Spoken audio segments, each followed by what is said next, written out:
Bonsoir à tous, ravi de vous retrouver pour la deuxième sortie du journal Info 66. Dans l'actualité de ce mardi 26 juin 2018, le Premier ministre Jacques Aguilar-Fontan et son gouvernement seront présents à la séance d'interpellation de jeudi à la Chambre basse, confirme le ministre de la Culture et de la Communication, Guilherme Sedelva. Il dit espérer que les députés accorderont leur confiance au gouvernement. La Banque interaméricaine de développement a déjà engagé 15 millions de dollars américains dans le cadre de la caravane du changement.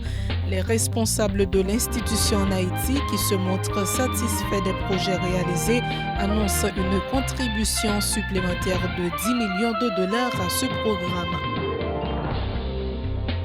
Haïti, quel outil légal contre la torture et autres peines ou traitements cruels, inhumains ou dégradants?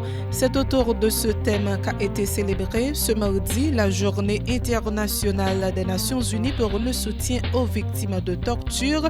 L'occasion pour le protecteur du citoyen, Maître Renan Elouville, et du représentant du Haut Commissariat aux droits de l'homme en Haïti d'exiger du Parlement haïtien la ratification de la Convention internationale contre la torture.